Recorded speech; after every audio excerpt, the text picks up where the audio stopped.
Good day and welcome back to the Herbert Dennard Show. We have with us Dr. Henry Clay Ficklin, earned PhD, I like to say, and he's a city councilman. Welcome. We're talking about consolidation.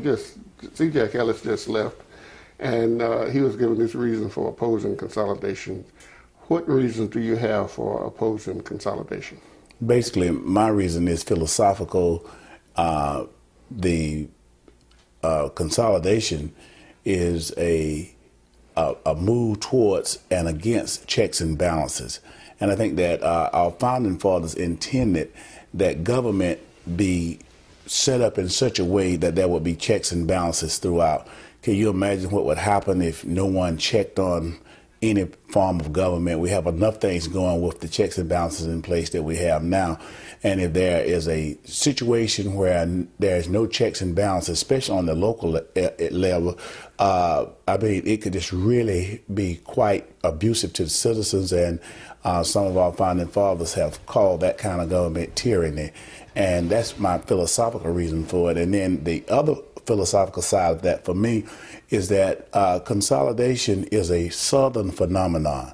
You find that the only places that really are pushing for consolidation are places in the South. And of course, there are some consolidated governments outside of the South, but they have been consolidated for various reasons, and some of them are quite practical when you look into it.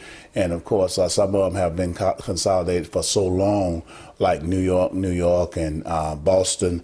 Those places have been consolidated so long until it's not a part of this push now for consolidation.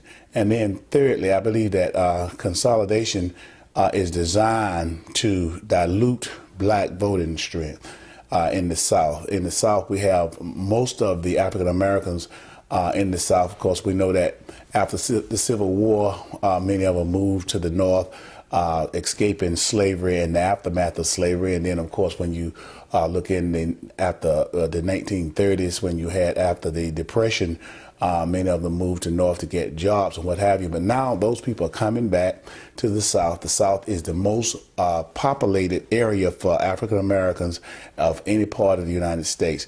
And as they continue to move towards political certainty, I guess political freedom, and become elected to office, they are beginning to elect people who are going to address ideals and concerns in their communities. And I think that there are some people who don't want to see this happen, especially after the passage of the 1965 Voting Rights Act. There have been some resurgence of resistance towards that. And of course, even back to 1954 Brown versus Board of Education decision, people have been resisting that in the South. And I think that we still see some of that, and this is just a new wave of resistance with the consolidation efforts.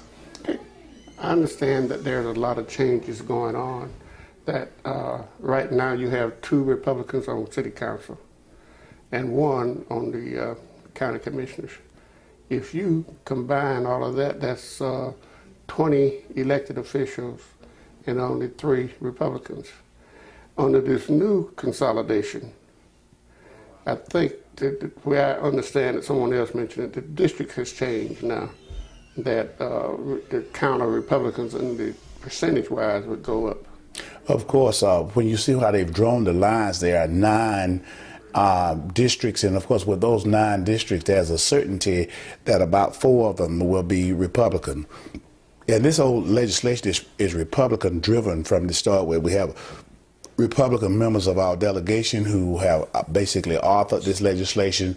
We have a Republican governor who has signed this legislation, so it's Republican driven. And when you look at the lines, I've never seen any more gerrymandering than I have seen in these lines, where they pair the lowest percentages of minority turnout with the highest percentage of Caucasian turnout or Republican turnout.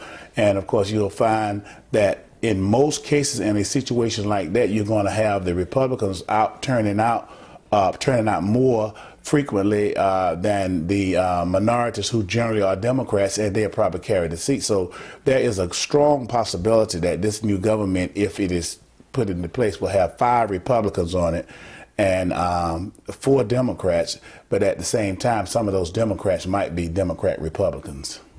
Yeah, it seems like it's an interesting thing. Do you think this kind of legislation could have passed with Robert Brown and David Lucas if they had still been there? No, there's no way that it could have passed with them there.